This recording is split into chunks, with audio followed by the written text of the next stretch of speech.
Olá pessoal, tudo certo? Começando aqui mais uma live na minha página do Facebook.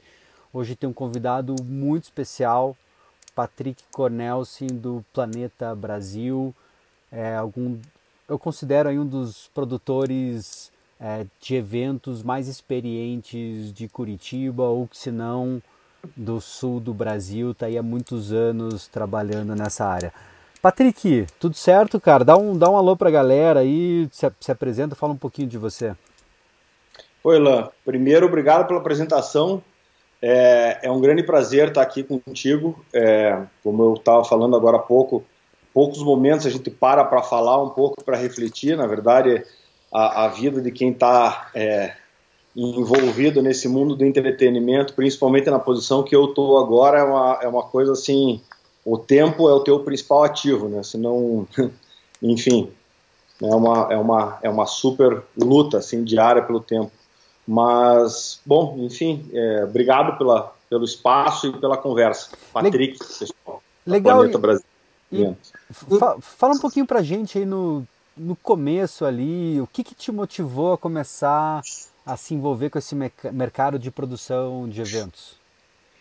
Olha, Ilan, o meu caso é um caso bem interessante, porque, e até a gente poderia perder talvez o live inteiro aqui falando sobre isso, mas eu comecei muito cedo. Eu sou capaz de dizer que eu fui envolvido no mundo do entretenimento já criança, muito pequeno.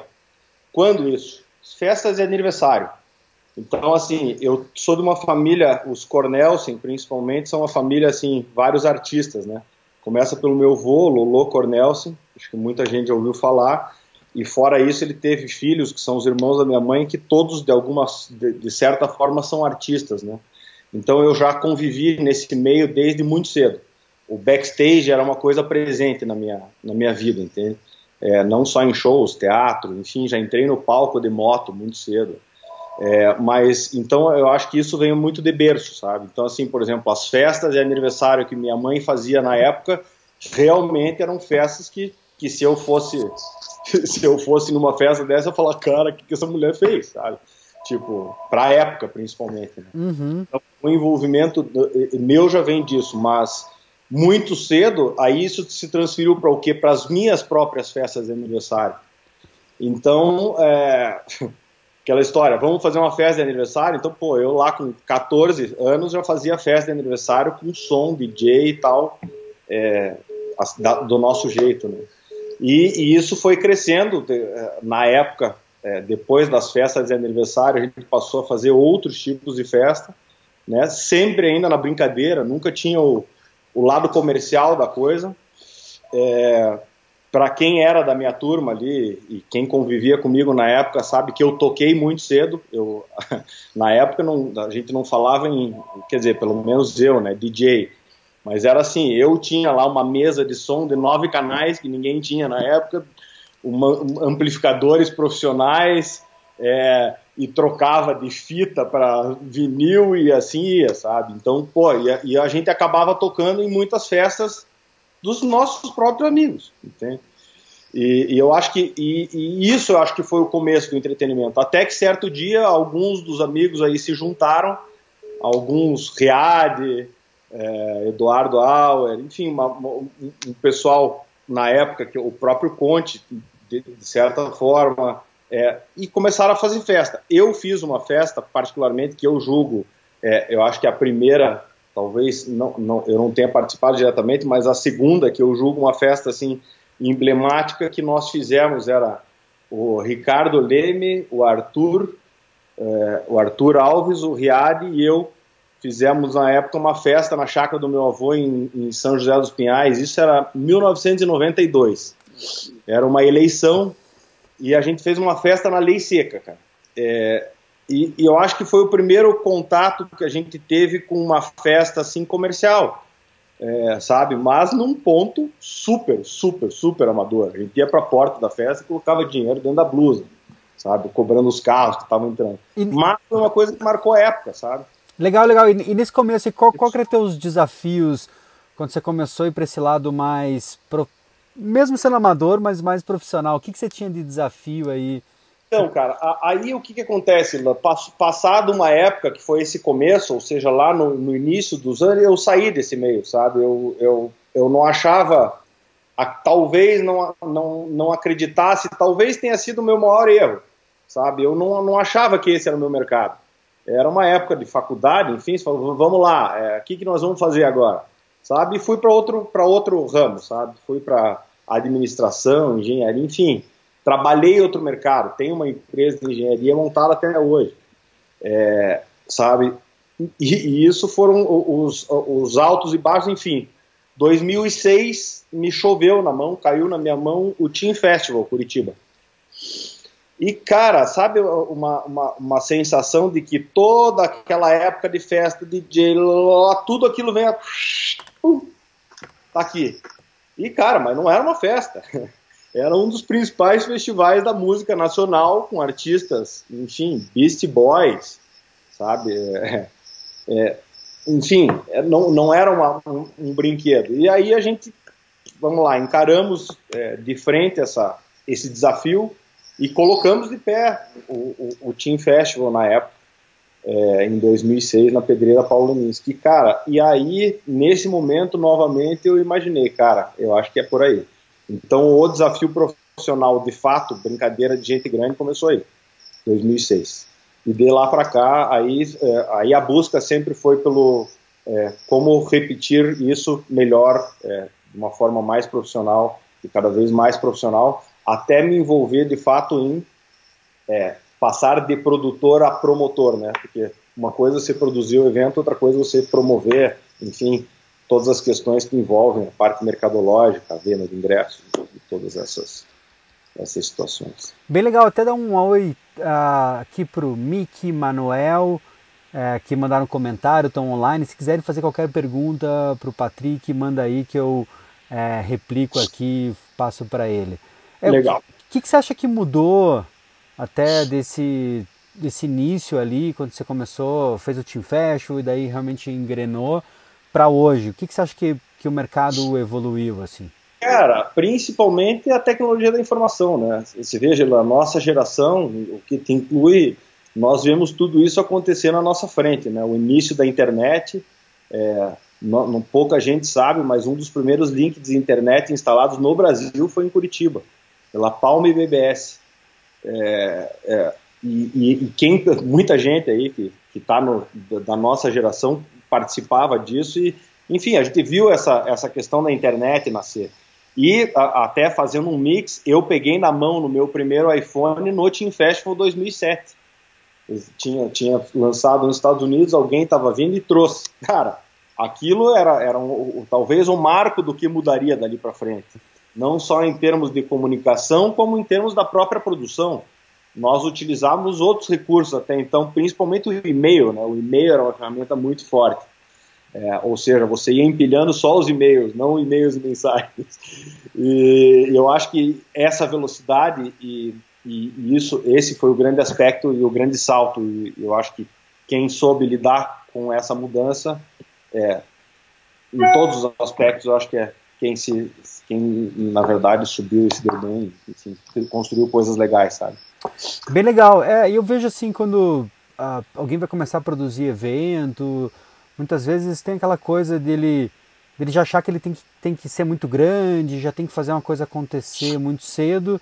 Eu acho que você, por essa bagagem da tua família e tudo mais, você até conseguiu, né, começar muito grande já, e poderia ter sido um risco, as coisas poderiam ter dado errado, mas com certeza você acertou na mão.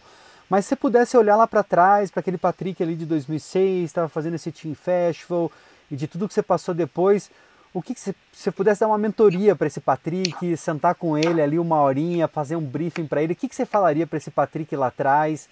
O que você acha que você poderia ajudar ele hoje com essa bagagem que você construiu? Eu acho o seguinte, dali para frente, vamos lá, você já chegou num ponto lá no Team Festival, mas talvez se eu tivesse dado a consultoria para aquele do passado, eu teria dito, cara, vai nesse caminho. Você imagine eu com mais todos esses anos, né? Olha o que nós conseguimos, né? Quando eu falo isso é muito importante na produção. Quando eu falo minha equipe, sabe?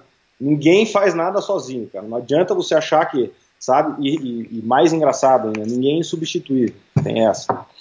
Então, eu acho assim, o que nós conseguimos alcançar e onde nós fomos com isso, se tivesse mais todos esses anos de foco, antes talvez eu tivesse muito na frente, né?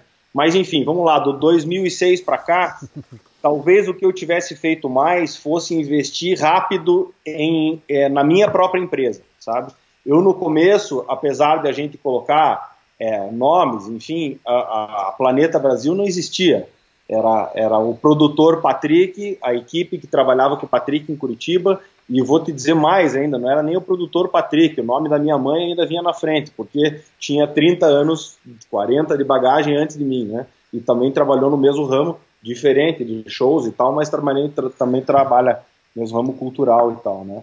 Então eu acho que mais é isso, tem investido mais cedo numa estrutura profissional de trabalho, ou seja, sem tentar... eu sei que todo mundo passa por isso no começo, mas sem tentar fazer tudo sozinho, sabe?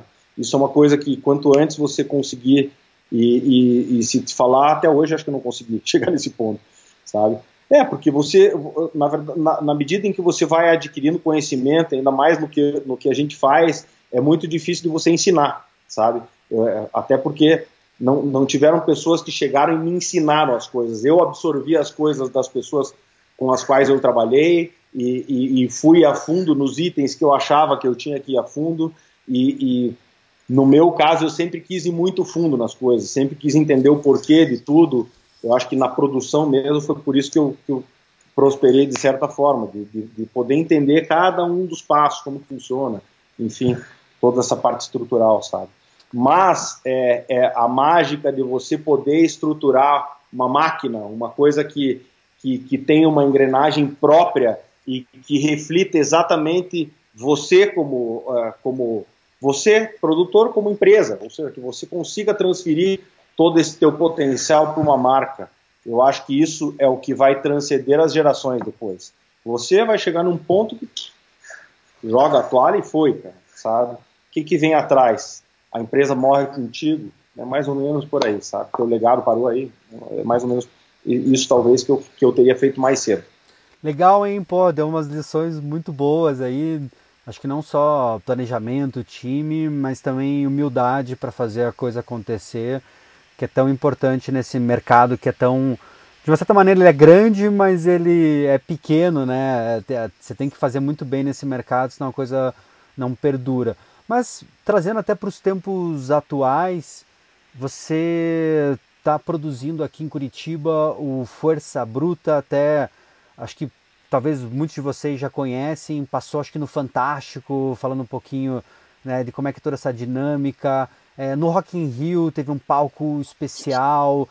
Conta um pouquinho o que é o Força Bruta e qual que é o desafio de produzir, né, um evento como esse, com todas essas variáveis, todas essas diferenças de um show tradicional, de um DJ, uma coisa assim. Legal. Cara, a Força Bruta, primeiro, é difícil de explicar. Eu acho que até nesse ponto, hoje a gente está num ponto de campanha que é esse. O nosso desafio hoje é explicar o que é o Força Bruta. Por incrível que pareça, tem gente ainda perguntando se é um programa de caminhão ou se por causa do nome. Mas a história com o Força Bruta, com a gente, começou cedo. A gente lá por 2000, logo depois do próprio Team Festival 2006, na busca do quê? Porque depois que você faz uma grande coisa, e até a gente brinca até hoje, né? Quando você faz um festival, eu falo assim, tá bom, eu vou trazer o melhor DJ, o DJ que todo mundo quer. Só que o que você vai trazer o outro ano, sabe? É mais ou menos isso, sabe? Então, assim, tínhamos acabado de fazer o Team Festival, pô, legal, melhor festival que teve na época, gringo, tá? E você faz o que depois? Volta a fazer festinha de aniversário? Então era um divisor. Então, cara, foi uma coisa muito maluca. O Força Bruta nessa época estava passando na HBO, tinha um programa na HBO falando sobre o lançamento do Força Bruta, que foi em 2003, e era uma companhia argentina e tal. Cara, minha mulher viu isso na televisão enquanto eu tava em outro cômodo da sala e começou a gritar, Patrick, corra aqui pra ver esse negócio. Eu falei, Malu, tá, beleza, depois eu vou. Não, cara, você não tá entendendo, é agora, meu. E, cara, quando eu olhei a primeira imagem, era uma mulher dentro de uma piscina de água, ter iluminado transparente, tipo, 1000 pessoas embaixo olhando pra cima, Cara, a hora que eu olhei aqui, eu falei, quê?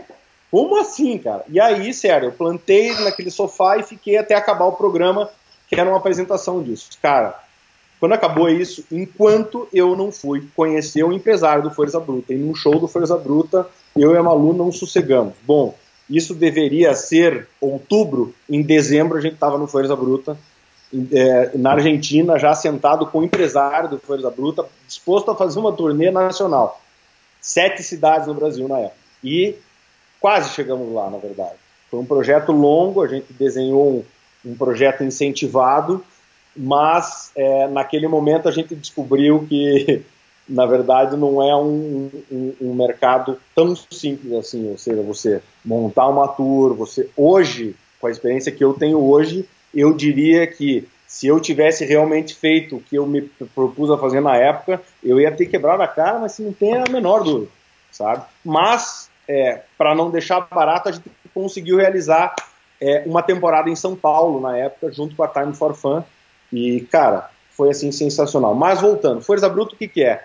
Você imagine que entram 1000 pessoas dentro de uma sala escura, meia luz, mas bem escura, com o pé direito muito alto, cerca de 10 a 12 metros, e as cenas é uma espécie de um espetáculo, onde as cenas elas acontecem cada hora num local, ou seja, hora no meio do público, hora nas paredes, hora passa alguém voando, enfim, nesse nível. E é uma mistura de teatro, eu não digo circo, porque não existem acrobacias, na minha opinião é uma demonstração cênica muito, muito, muito forte, muito, muito impactante, sensitível. E, cara, tem cenas assim como a da piscina, ou seja, uma piscina do tamanho, quase do tamanho desse recinto, onde bailarinos e bailarinas dançam dentro da água a 10 metros de altura. E em certo momento essa piscina desce em cima do público. E depois isso vira uma festa com DJ. Em certas partes do espetáculo cai um pouquinho de água para dar uma animada, mas quem não quiser se molhar vai pular. Cara, sem Força Bruta não tem como explicar. Você viver o Força Bruta, depois que você for a primeira vez no Força Bruta, qualquer pessoa vai saber o que eu estou dizendo. Então, assim, é realmente imperdível. Desafios. Força Bruta é um espetáculo muito caro e muito complicado, de uma logística muito, muito forte. Posso comparar a um Cirque du Soleil, mas em outra proporção, porque, na verdade, tem montagens que dependem, por exemplo, de estrutura pesada. Você imagine para você suportar uma piscina com atores dentro, com água, mesmo que transparente, né, e com estrutura metálica, mas isso tem lá um peso de X toneladas, enfim, e isso ainda se move, ou seja, como você sustenta tudo isso? Então, para você montar toda essa estrutura do zero, ela é realmente muito cara. Cara, a ponto de uma semana de apresentação sair mais caro do que produzir o Arung Day Festival inteiro, muito mais caro. Então se vê que de fato é um custo muito alto. Aonde que foi a nossa pegada aqui? A Pedreira Paulo Leminski tem o palco perfeito para isso. O palco ele foi montado para isso. A gente projetou, da abertura da Pedreira, eu participo lá da concessão também, quando a gente projetou esse palco, ele foi feito para aguentar muito peso. Então, a gente tem ali uma estrutura ideal e a gente está construindo uma estrutura que quem for na Pedreira Paulo Leminski vai entender o que eu estou falando. Uma coisa, assim, bem diferente mesmo. As pessoas entram de carro, param o carro no pátio, descem, sobem pelo camarote da Pedreira. Ali você tem um pré-show, um warm-up, e quando todos vão para a sala, você anda por uma passarela e entra dentro do palco da Pedreira e ele vai estar inteirinho envelopado de preto. Ou seja, ele vai estar com uma caixa preta, né? Tem 12 metros de altura, cara, uma estrutura bem bacana.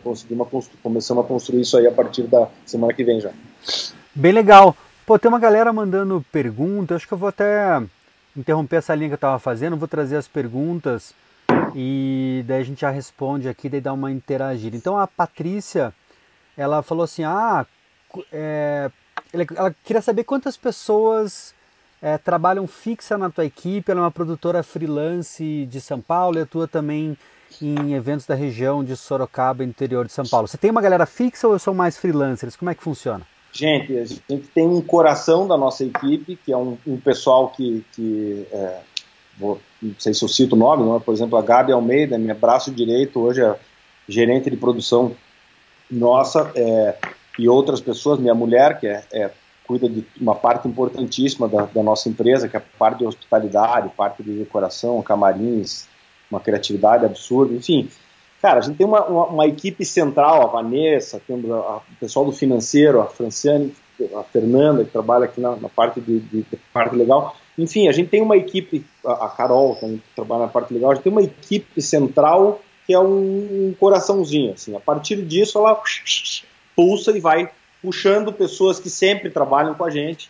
Mas eu acho assim, ó, ao longo do teu percurso, o mais importante é você não só ter uma grande equipe, mas você ter parceiros fortes, ou seja, você saber quem presta serviço para você, se essa pessoa é confiável e se ela está ali para realmente fazer a diferença.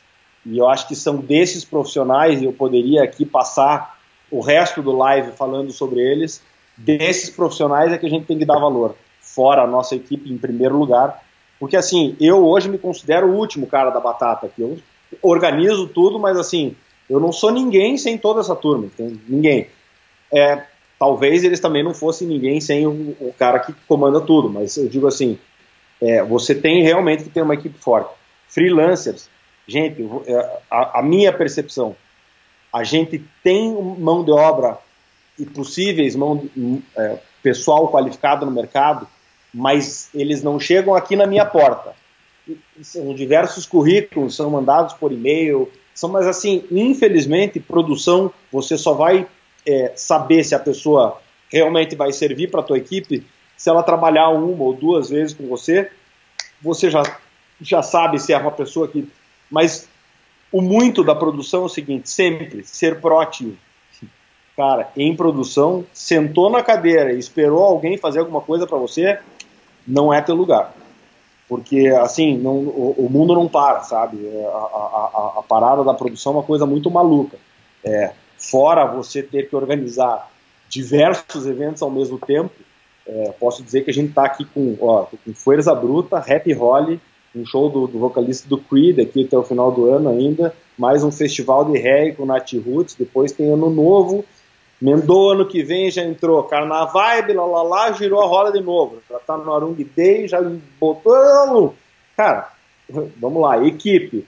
Então, assim, é isso, cara, sempre foco e sempre pessoas, assim, importantes do teu lado. Agora, mão de obra qualificada, se eu me perguntar, Patrick, tem lugar na tua equipe? Para mão de obra qualificada, tá cheio de lugar. Cheio de lugar. Bem legal, até meio nessa linha, o Mick, ele perguntou, e acho que você respondeu um pouquinho, mas acho que vale pontuar um pouco melhor, acho que é um quesito bem interessante mesmo. Como que você escolhe as pessoas certas para formar essa equipe? Como é que foi esses requisitos aí que você aplicou?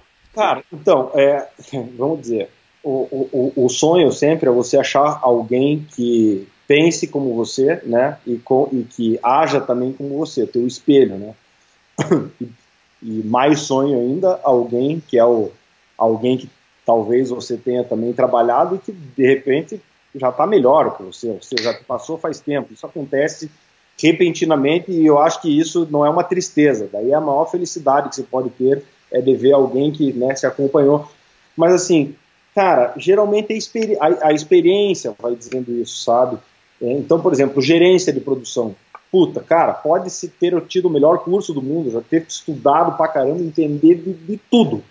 Mas se não tiver a experiência do negócio para a gerência de produção, não vai conseguir. Por quê? Porque tem coisas ali que só na graxa e no chão de fábrica ali que você vai aprender. E eu acho que esse é um dos pontos que cara, eu acho que eu não sei se posso me considerar um produtor completo, mas assim, esse é um dos pontos que eu sempre, sabe, cara, entender de tudo, desde do negócio da limpeza até como que as estruturas funcionam, como que a área de logística funciona, todos os setores da produção. Para você saber, primeiro, qual que é o lugar que você mais tem habilidade. Então vamos lá, você gosta do quê? De RH, você gosta de lidar com pessoas, então você vai trabalhar com o quê? Com contratações, ou você gosta de encarar uma treta de logística, por exemplo, você quer ver todos os artistas, que horas chegam, que horas saem, a logística da van de todo mundo, de todos os voos, contratações de artista. enfim, ou você é a pessoa que gosta de montar, então você vai estar lá no chão de fábrica, na estrutura, vendo a coisa levantar, ou você gosta de iluminação, então você vai ficar mais focado talvez em cenografia, em decoração, ou você gosta de hospitalidade, você quer ficar ali colado com o artista, sabendo tudo que ele precisa para essa área funcionar, para o cara se sentir bem, pro cara, porque um festival, no que a gente trabalha, sim, em cada um dos setores você tem que deixar a coisa redondinha ali, porque não é uma coisa, é o conjunto de todas elas, e eu sempre falo, os detalhes do que a gente faz é onde a gente realmente alcança, né, esses objetivos, assim. E, enfim, mas é isso, cara, as habilidades são muitas. Né? Legal, bem bom. Até pensando no Força Bruta, você acho que já vem meio que com um projeto, você tem que seguir aquelas determinações que o produtor passa. Então, claro, você talvez tenha uma coisa de criatividade que você tem que aplicar ali na escolha do lugar, mas é um projeto mais envelopado que você vai aplicar. Sim. Eu acho que diferente, por exemplo, do Warung Day Festival, que vocês têm lá a pedreira, que vocês podem pensar nessa dimensão. Como que é? Qual que é a diferença de produzir o Força Bruta e produzir o Warung Day Festival? Como é que você se aproxima desses dois projetos? Tá. Então vamos lá. Força Bruta é uma companhia global, ou seja, você imagina que ele vai passar por Curitiba, ele vai passar por São Paulo, mas ele vai estar em Tóquio, ele vai estar na Índia, ele vai estar em vários lugares do planeta. Então ele cria um rider técnico, ou seja, a bíblia do que o produtor tem que seguir para entregar o que o Força Bruta precisa para apresentar aquele espetáculo. Tá? Cara, só que assim, essa bíblia é uma bíblia global. Então, aonde que está o segredo? Se você for um produtor novato e pegar essa bíblia e falar assim, querido, eu vou seguir isso aqui de cabo a rabo, pode ser, eu não estou dizendo, mas pode ser que você esteja talvez gastando muito. Vou te dizer por quê. Por exemplo, a companhia pede lá determinado equipamento, vamos lá, de som. São equipamentos que vão ter no mundo inteiro. Não significa que um equipamento que você tenha na tua cidade, que é tão bom quanto aquele, não sirva. Mas você vai ter que negociar isso com a companhia. Então, o Força Bruta é isso. Você tem uma cartilha a seguir. Você, como produtor local, você tem que interpretar a cartilha deles e trazer a realidade da cartilha deles para a sua cartilha, ou seja, para o teu local, para o que cabe dentro da tua produção. Então, por exemplo, a pedreira Paulo Leminski, onde a gente está montando, eu já tenho um palco que tem um teto lá que aguenta 50 toneladas de equipamento pendurado. Força Bruta, eu não preciso montar paredes e uma outra estrutura em cima para segurar nada, eu já tenho isso, entendeu? É basicamente isso, eu estou falando a grosso modo, mas você tem uma cartilha a seguir. Bom, num festival autoral como esse, enfim, que eu tive o prazer de ser convidado pelos sócios do Warung Day, Ponte, GG, Renato, pelo meu amigo Gustavo Rassi, que foi quem me trouxe para o projeto inicialmente, o Zagonel, que é nosso parceiro, enfim.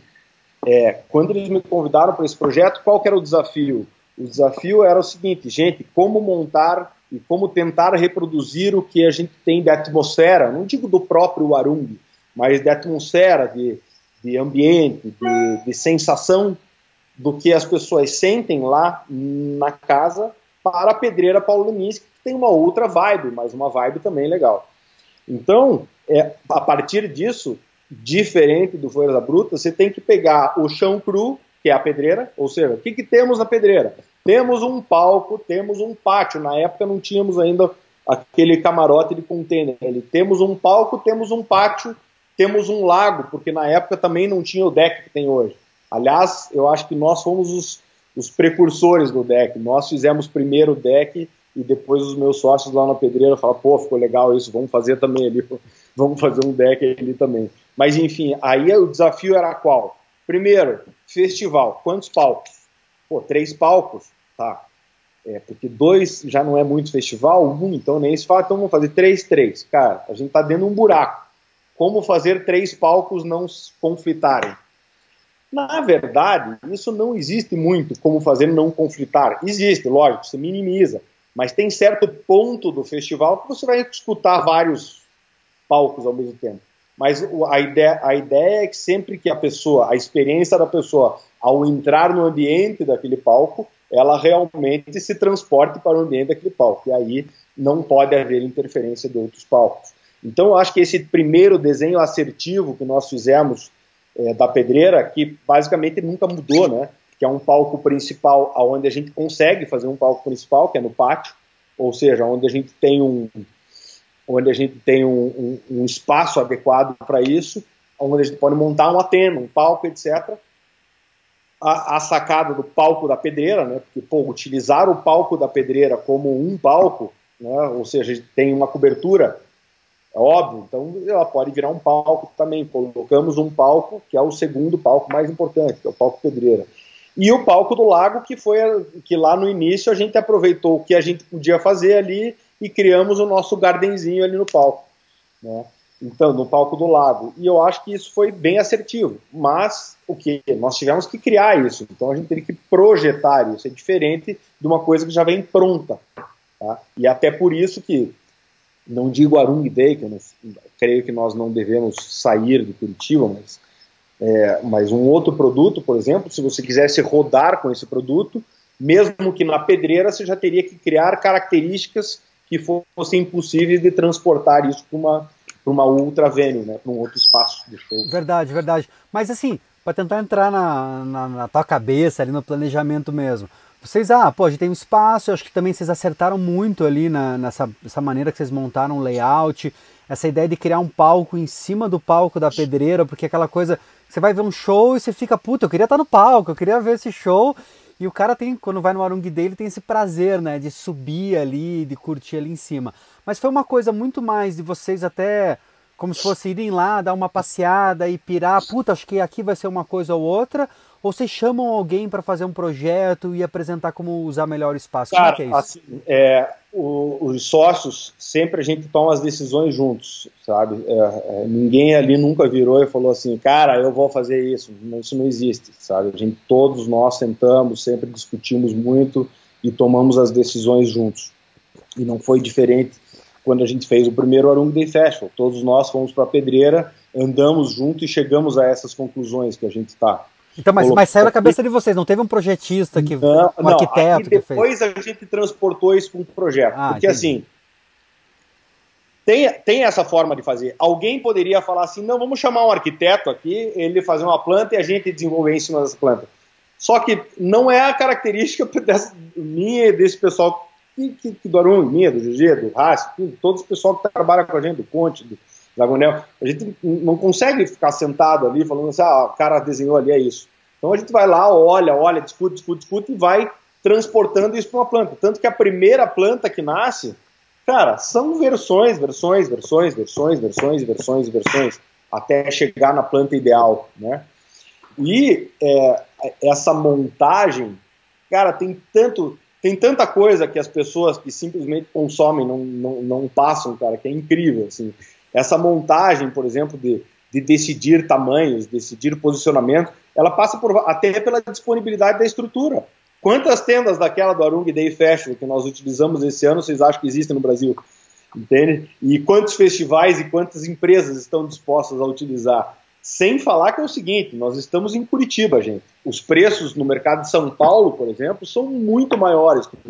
Se paga muito mais do que no mercado de Curitiba. Então, para você convencer uma empresa que tem uma mega estrutura para trazer uma estrutura dessa para Curitiba e te cobrar o preço de Curitiba, aí é que vem a questão do parceiro, e daí entra aí o pessoal da Feeling, o Arthur, que é o Arthur e o nosso amigo Renan da Feeling lá de São Paulo, que falaram assim, cara, nós somos parceiros e compramos aqui a ideia de ser parceiro do Arung Day Festival. E nós vamos trazer esse negócio e vamos colocar. Então, assim, até esse ponto a gente enfrenta, mas são diversas versões. Inclusive, a gente está tentando ver se a gente consegue minimizar isso, de conseguir sempre repetir uma estrutura um pouco mais assertiva. Por exemplo, essa última estrutura do Arung Day Festival, o comentário geral, e nós também avaliamos isso, foi uma estrutura, assim, em termos de circulação, de conforto do público, foi uma coisa, assim, eu acho que a gente chegou num ponto que a gente não tinha chegado antes, sabe? Uma mega pista, mais limpa, ambiente com menos colunas, Mas, assim, todas essas mudanças impactam em muito custo. Por exemplo, se a gente falar agora, gente, vamos lá construir novamente o festival inteiro, isso foge de uma realidade. Então, o que a gente tem agora é que aperfeiçoar sempre o que a gente tem para melhor e criar novos artifícios ao longo do tempo que possam trazer novidades para o público e experiências, né, que é o que mais o público busca. Até quem foi no Rock in Rio aí já percebeu isso, né? A própria presença do Força Bruta dentro do Rock in Rio já faz parte de uma questão dessa de ter novas experiências e novos festivais dentro do próprio festival. Bem legal, mas eu senti assim que vocês chegam muito, né, com essa experiência, uma galera que já tem aí, né, muitos anos de produção de eventos, já de grandes festivais. Vocês chegam com essa experiência, chamam um arquiteto, ele vai lá, organiza. Mas como é que é? Quando as pessoas começam a entrar, começa a ter aquele fluxo, você já começa a fazer uma análise para o próximo ano, já vê as coisas que deram certo, deram errado. Como que é essa evolução ano a ano, até pensando no Arung Day, que já está há tantos anos aí correndo no mesmo espaço? Sempre, Léo. A gente, na verdade, assim, eu tenho uma coisa, até esse ano eu não consegui, foi por uma questão de horário, enfim, mas eu sempre faço questão de abrir pessoalmente o evento. Legal. Afinal de contas, né, quantos dias eu passei ali naquele chão, por que não ver a coisa abrindo, né?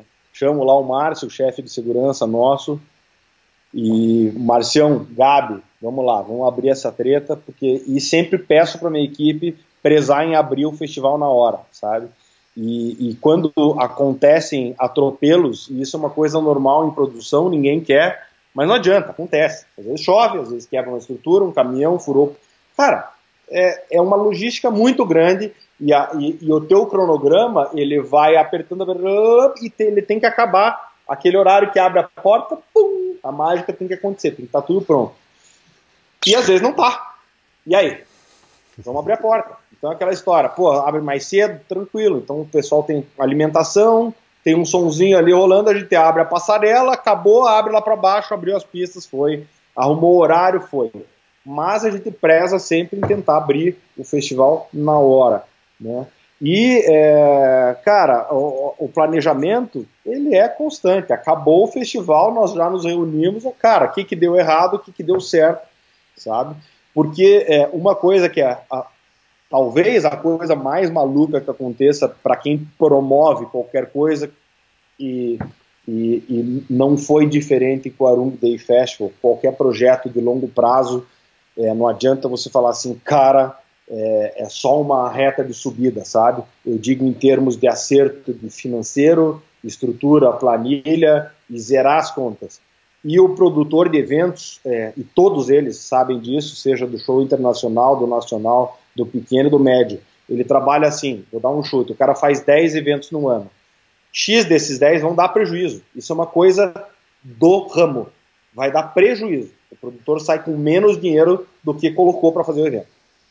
A tua mágica é fazer os teus acertos serem maiores do que os teus erros. E assim você vai conseguir ter êxito.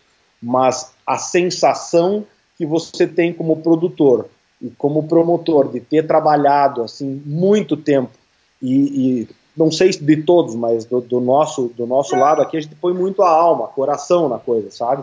Quando a gente vê a coisa, e eu acho que é por isso que a gente consegue, nas entregas aí de coisas que a gente faz, fazer coisas realmente significantes, porque a gente, né, coloca o peito na coisa. Mas você precisa ver o que é quando acaba, e esse prejuízo existe, quando você tem, de fato, uma receita financeira negativa. Se você pegar a quantidade de pessoas que foram no festival e dividir pelo teu prejuízo, significa que você pagou X reais para cada uma dessas pessoas estarem lá para se divertir. E depois ainda você vê diversas críticas, e paulada, e precisa entender como o lado de cá funciona, né? Ou seja, você imagine um cara tomar às vezes não é pequeno, às vezes você tem um baque realmente. E no teu pior momento, ainda quem estava lá, de alguma forma foi no evento, se divertiu lá, mas ele vai lá e aquela porcaria, acontece. E então você veja o quanto é esse caminho, sabe? Mas, cara, foi para isso que também faz parte da graça, sabe? E quando você falou lá no começo, você já começou grande, Cara, eu vou te dizer uma coisa, Ilan, e não é o grande por ter base, talvez, e é uma coisa engraçada, por mais que eu tivesse apoio da minha família esse tempo todo, nunca ninguém chegou e falou assim, meu querido, olha aqui, ó, temos um caixa aqui para você iniciar um negócio. PQP, zero, a menos de zero. Suor, suor, suor, suor, suor, suor e pau. Mas o trabalho que dá você pensar, essa é aquela né? Aquela famosa do Disney lá, né? Eu gosto de pensar no impossível do que lá a concorrência é menor, né? E é verdade, cara. O trabalho é o mesmo. Cara, dá o mesmo trabalho se incomodar para fazer uma coisa legal de 100 pessoas e uma coisa legal de 1000. E aí vai todo o resto, que é a organização, principalmente, sorte, porque não adianta dizer que a sorte não faz o espírito, a luz, ela faz parte do caminho, né? Você tem que estar inspirado também. E aí tem um pouco de tudo, né? Mas é isso.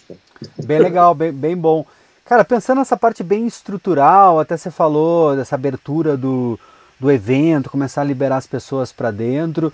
E eu vejo que é uma coisa, até pensando no Arung Day, a gente, né, é uma festa que começa ali meio-dia, meia-noite tem que acabar, então é um período relativamente reduzido.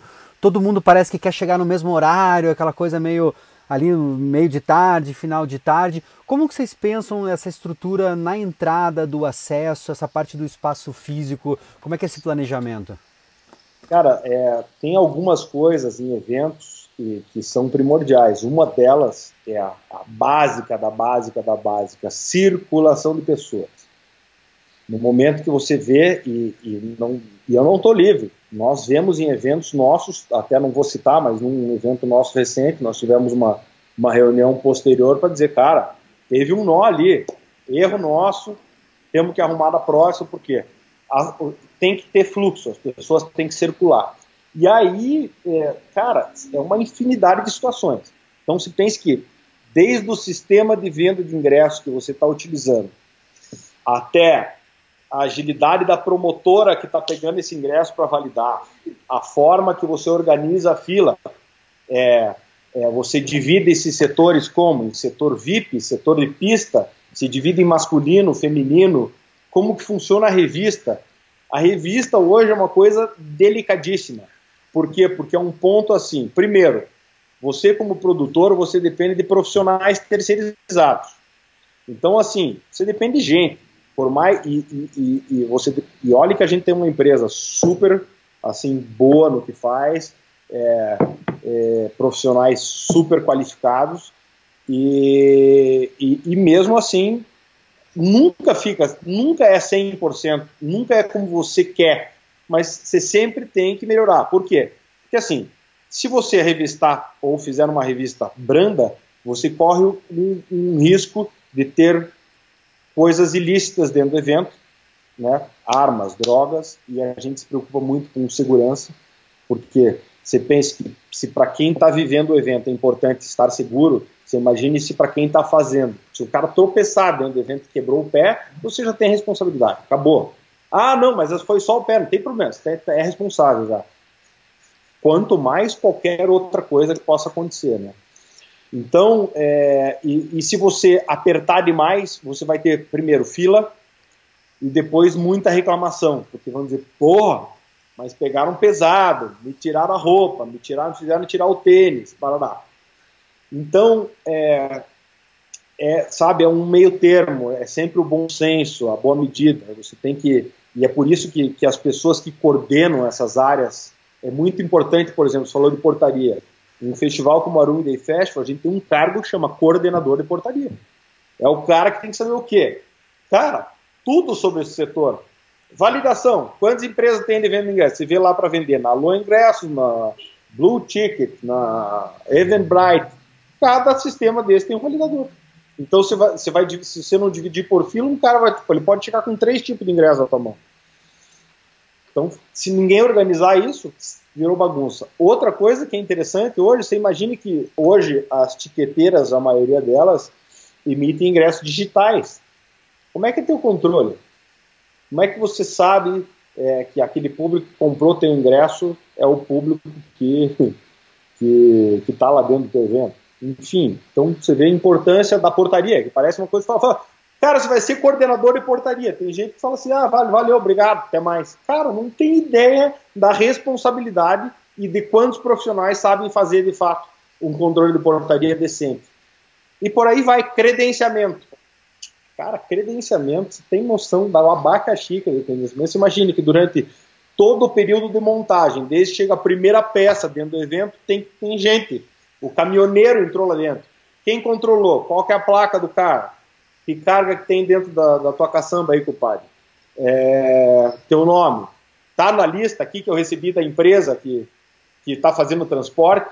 E, cara, e se esse cara tá entrando para ir lá e carregar alguma coisa do teu pátio? Como já aconteceu. Não pense que... Cara, já, em festival já sumiu mixer, já sumiu caixa de som. Por quê? Tá na hora da carga. Se não tiver organizado, foi.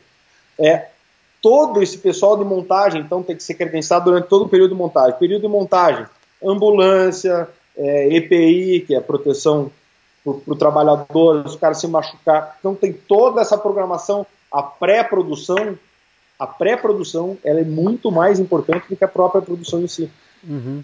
Teoricamente, a produção tua, ela tem que virar depois vamos dizer, o andamento do que se planejou antes. Porque se não planejou, foi, né? Lógico que, e aí vem algumas pegadinhas, porque ao longo dos anos, como sempre, você vai, né, vai adquirindo confiança. Então, e aí você, como gestor, você tem que ficar ali, cara, será que a galera tá mesmo ligada? O pior é que o meu pessoal aqui me surpreende, porque eles estão ligados, cara. Eu peço às vezes e-mail aí de 3 anos atrás, em 5 minutos, vamos lá, ó, esse aqui tá aqui. Isso, produção é isso, organização ali, tal. Essa parte que você falou do planejamento e produção, acho que é bem legal. Acho que até, não sei se foi o GG que comentou, que às vezes você olha lá, daí tá toda aquela equipe lá, na hora do evento, todo mundo correndo para um lado e para o outro, daí alguém pode falar, nossa, esses caras estão agilizados, estão trabalhando. Tá correndo no dia do evento, fez tudo errado. Daí o GG falou, não, quando o evento foi bem planejado, o produtor tá tranquilo, um radinho e tal, fazendo algumas coisas, mas não desesperado. Mas com certeza tem imprevistos e você sabe bem disso. Mas em relação, até tem uma galera mandou algumas perguntas, já vou correr elas para a gente encerrar aí por meio-dia. Mas até você falou muito essa questão do próprio atendimento e tudo mais, e acho que tem essa parte dos seguranças em si, acho que é uma parte bem importante. Até eu vejo do Arung Day, que é o evento aí que eu vou mais, é desse que você produz, e é um evento super seguro, né, diferente de outros eventos que você vai aí, 1000 roubos de celular, 1000 coisas meio que acontecendo. Como que você faz essa parte de segurança? Você pensa, por exemplo, meu evento vai ter 5.000 pessoas, você vê uma proporção. Você falou que usa uma mesma equipe. Como é que é essa parte? A cada evento, cara, cada evento é um evento. Cada análise é uma análise e cada forma de agir. Eu vou te dizer assim, eventos como o Arung Day Festival, que é um evento complicado. Cara, você imagina que a gente fez a produção local do UFC 198. O UFC 198 foi o maior evento do UFC da América Latina, o terceiro maior evento do mundo. 1.200 seguranças, se não me engano. Cara, entre nós aqui, quantos desses 1.200 seguranças que estavam lá, tinham inscrição e vieram apresentados pela empresa, de fato eram seguranças? Você entende? Qualificados mesmo nessa equipe, você tinha lá uma gama de coordenadores que deveriam ser lá 30 ou 40 coordenadores. Depois você tem lá todos os vigilantes de carreira, que você vai ter mais uma camada, e depois você tem aquele cara que teve poucas experiências, mas que é chamado, às vezes, para cuidar de uma porta ou de um setor, entendeu? Então eu julgo em eventos grandes, como o UFC, enfim, vamos falar do Arung Day, então, que é o que até a gente estava usando como exemplo. Eu julgo importante uma inteligência, e isso eu aprendi e devo muito a DC7 eventos, lá o pessoal que são meus sócios na Pedreira Paulo Nimiski, pela época que a gente fez o Lupaluna, né, que foi um dos maiores festivais de música que teve no Paraná, e eu tive o prazer de coordenar a produção junto com o pessoal da DC7, e eu aprendi uma coisa, eu acho que até a própria empresa que trabalha com a gente aprendeu muito com isso, que é a inteligência da segurança. cara, é um nível assim, sabe? É outra coisa, uma coisa que a gente não estava acostumado até então, sabe? Que é uma coisa assim, como planejar de fato uma segurança para um evento de grande porte. E aí a pessoa, que é o Gustavo Calef, que era o coordenador de segurança, que é hoje o coordenador de segurança do UFC no Brasil, e enfim, e cara, é um outro nível, entendeu? Tático, ou seja, ele cria uma central de segurança. Essa central de segurança tem um cabeça, um cérebro que comanda todas as câmeras que estão espalhadas em locais estratégicos do evento, entrada de camarins, lógico que não em áreas privadas, né, mas em áreas estratégicas de segurança de acesso. E a partir daí, e num mapa do evento montado de forma direcional, ou seja, você tem o norte, sul, leste, oeste, e ali eles colocam uma brincadeira, eles fazem uma brincadeira de relógio, né? Meio-dia, 9 horas, entendeu? Então, dentro do que eles pré-estabelecem na planta, o cara da coordenação de segurança, ele vai dizendo aonde que estão os problemas, aonde que estão os focos, e aonde que as coisas estão acontecendo, e aonde que as coisas têm que ser direcionadas. Então não existem seguranças falando com o segurança, ô querido, corre ali para ver o negócio. Não, é central. Então uma pessoa chega para falar com o segurança, cara, roubaram meu celular. O segurança não vai sair correndo atrás do ladrão. Beleza. Central de segurança, temos uma ocorrência que um celular foi roubado, região tal. Cara, nesse momento tem 500 olhos em cima do cara. Entende? E é esse tipo de inteligência que de fato faz funcionar. O problema é que isso tem um custo. Com certeza. E é um custo que eventos como o Arung e como outros eventos comportam. Alguns outros não. E aí você tem que montar um sistema de segurança diferente. Aí é uma coisa mais que funciona mais no rádio, por setor, com um operacional mais volante, aí é uma coisa diferente. Sabe? É uma coisa, um setor muito interessante da produção, a segurança. Muito interessante mesmo. Legal. Pô, vou abrir aqui para as perguntas da galera. Então o Luiz, ele está perguntando, acho que até você citou um pouquinho, mas de repente vale falar, listar, que pessoal que você usa terceirizado? Terceirizado, então vamos lá. Cara, um dos corações são as estruturas, né? Ou seja, eu preciso de montagem de estrutura, né? Isso está falando em fornecedor, né? O pessoal fazendo fila. Acho que entra segurança, fornecedor. Por exemplo, eu preciso contratar uma empresa de estrutura que vai montar palco, tenda, por exemplo, estruturas de alumínio de diversos tamanhos, formas, e coisas que, isso é uma coisa bacana da produção, porque a gente tem disponível, por exemplo, artifícios de criação, né? Ou seja, você pega uma plataforma da Lier, que é uma Lier, uma empresa alemã que desenvolveu no pós-guerra, pós-segunda guerra, uma estrutura de aço, que são esses andaimes multidirecionais, só que é um Lego, você pega o catálogo dos caras, é um Lego, então você monta uma estrutura como a Orpec em Curitiba, você monta uma estrutura da forma que você quer. Então você, como produtor, pode criar os próprios box truss, né? Ou seja, os Q50, Q30, você também pode criar fornecedor de estrutura.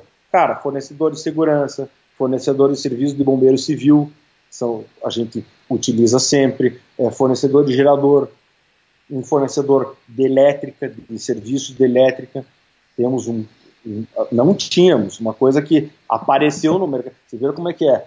Antes a gente tinha um serviço como, você tem um eletricista lá, você pede para o cara fazer uma instalação elétrica para um evento, e nós tínhamos como, por exemplo, como metas a segurança. Então, cara, você vai usar fio desse tipo, isolamento desse tipo, tomada desse tipo. A gente não tinha uma empresa que chega lá com o Lego deles, que é o caixinha bonitinha, tomada stack, cabo de todas as medidas, painéis de todos os padrões, e hoje tem. Então, fornecedor de elétrica, fornecedor de iluminação, sonorização. Pô, nós temos empresas, as empresas que nos atendem hoje, que são empresas nacionais, cara, eles têm equipamentos que a gente que gosta, equipamentos de som, que você olha e fala, olha o equipamento que o cara tem, equipamentos de milhões de reais que estão disponíveis aí nesses festivais que vocês participam. Como temos os nossos fornecedores locais que não tem talvez o de 2 milhões, mas tem um baita equipamento para festas menores, que a gente faz aqui direto em Curitiba e não tem logística para trazer uma empresa de São Paulo para fazer, né? Cara, daí tem diversas coisas aqui de cabeça, que mais, sonorização, iluminação, decoração, móveis, cara, marcenaria, parte de sinalização, adesivo, lona, enfim, são diversas coisas que a gente precisa utilizar para fazer um festival, um evento de pé, né? Uma lista aqui enorme, podia ficar horas aqui falando. Legal, até o Luiz tinha feito uma outra pergunta falando sobre se a festa tem um tema, como é que é essa coisa da parte da decoração, vocês têm uma empresa específica ou para cada tema vocês vão atrás de uma empresa diferente de decoração? Cara, depende, porque tem algumas coisas que a gente consegue fazer com os nossos próprios braços, com a nossa própria equipe, ou seja, algumas criações que são simples, mas que trazem efeitos bacanas. Em festivais grandes, geralmente a gente contrata uma empresa terceirizada para montagem de cenografia, e que são cenografias que passam por um processo também, lógico. Por exemplo, no Arung Day só perceberam que o palco da Pedreira é um palco mais técnico. Então, geralmente, a gente contrata uma empresa para fazer um desenho do que a gente está imaginando para essa estrutura do palco. Chega esse desenho, a gente cota com várias possibilidades de como montar, às vezes faz substituição, adaptação no projeto, para poder colocar o próprio Arung Stage, o palco principal, ele leva mais a pegada do próprio Arung, da casa, do Bali, da Ásia. Então, a gente preza sempre em fazer alguma coisa monumental, alguma coisa bacana. A decoração dos camarotes sempre tem uma pegada. O Arung a gente sempre trabalha com muito detalhe, né? Isso é uma coisa muito legal do festival. A gente, algumas sacadinhas assim que a gente coloca ao longo do percurso e que acabam fazendo a diferença. Então, lá no Garden a gente sempre procura fazer uma coisa mais perto daquela natureza que está ali, ou seja, cada ano a gente bola alguma estrutura diferente. Mas tudo sim parte de um projeto, de um profissional, de empresas que a gente contrata. Já mudamos de empresas várias vezes, podemos voltar para as que a gente já contratou, podemos contratar novas. Eu sempre falo, me surpreendam, cara, sabe? Me surpreenda como produtor, me surpreenda como empresa, me traga coisas novas, que é isso que a gente quer. Na verdade, a gente quer trabalhar junto. Bem legal. O Luiz mandou mais uma, e até deixa eu mudar um pouquinho o foco da maneira que ele perguntou.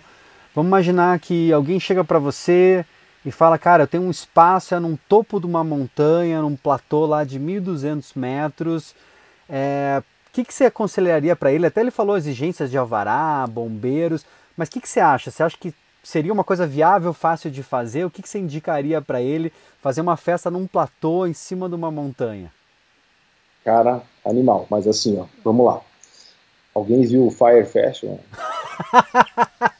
Todo mundo, né? Cara, tudo é possível, cara, sabe? Só que você tem que se ligar com coisas básicas.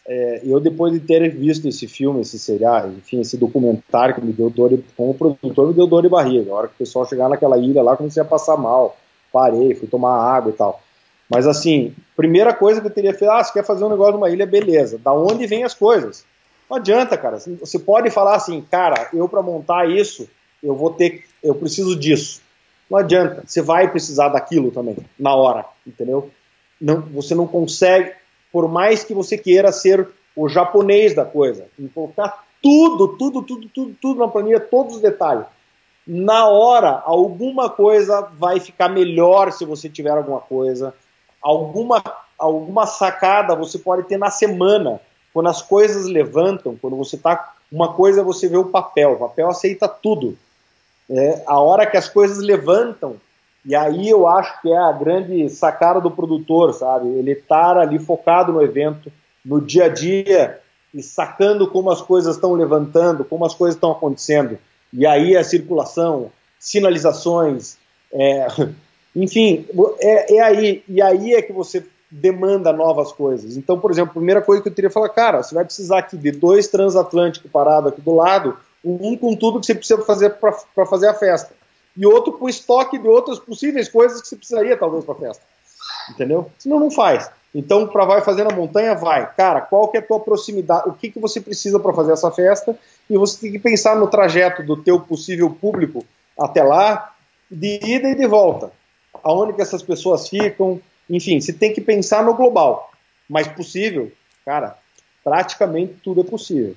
até o que esse cara queria ter feito nesse Fire Festival era possível, mas ele se planejou errado e cometeu erros lá, que viram um case também, mas cometeu erros assim absurdos, né? Enfim, vamos lá. É Boa. possível fazer, tá? Nada Mas eu acho que talvez tem que dar um tem que passo. analisar o todo, sabe? E também, assim, pensando um Arung Day, claro, tem todo.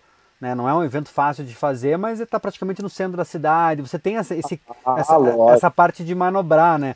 Você está num local mais inóspito, é mais difícil de. Cara, assim, Ila, eu nesse trajeto como empresa de engenharia um tempo, uma vez eu resolvi fazer uma obra longe. Cara, fiz. Mas, cara, deu 3 vezes o trabalho. Porque quando você tava lá, você falava, cara, e agora, cara? Eu precisava tanto colocar uma amostra aqui agora para ver esse troço aqui. Não adianta, a foto não vai me ajudar. Entendeu? Quando você tem possibilidade, você vai ali em 2 horas ou até em um dia e resolve. Quando você está longe, cara, você vai levar 3 dias para checar a amostra, entendeu?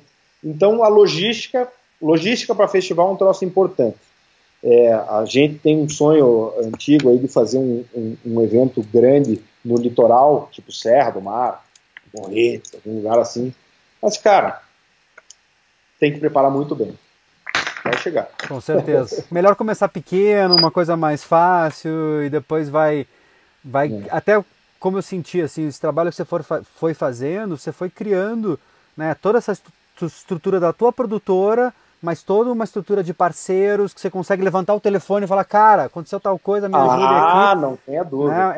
É um trabalho que precisa muitos anos para isso realmente E ganhar. outra, assim, uma coisa que, bom, aquela história, quem sou eu para dar conselho, né? Mas uma coisa que a vida ensina, né, cara? O mundo gira, amigo, entende? Então, cara, eu sou uma pessoa, pelo menos procuro, né, ser centrada em alguns pontos, assim. Fidelidade, amizade, parceria, é uma coisa assim, cara, é uma coisa longa, né?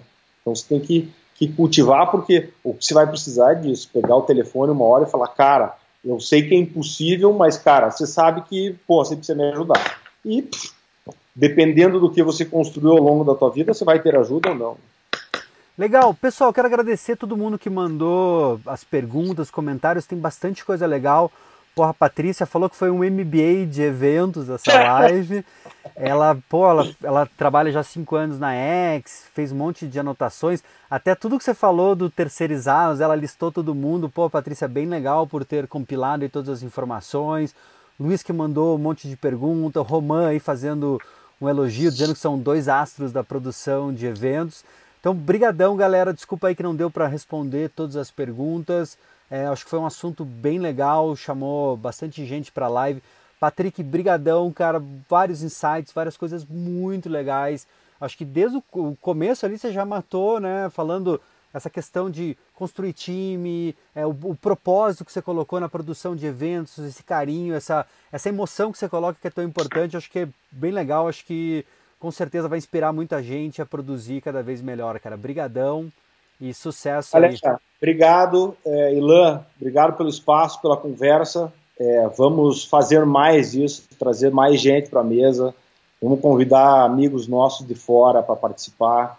Isso fomenta o mercado, fomenta nosso trabalho.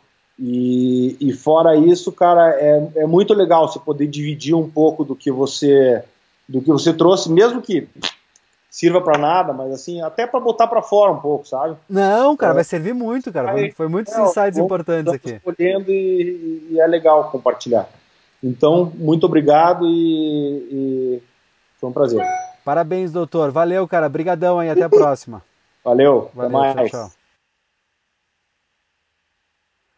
Pessoal, obrigado aí, todo mundo compareceu. Desculpa aí que não deu para responder todas as perguntas. Luiz, depois vamos dar uma falada aí sobre essa parte de alvará e tudo mais. Posso te ajudar bastante. O Mickey perguntou em relação ao curso de produção de eventos na prática.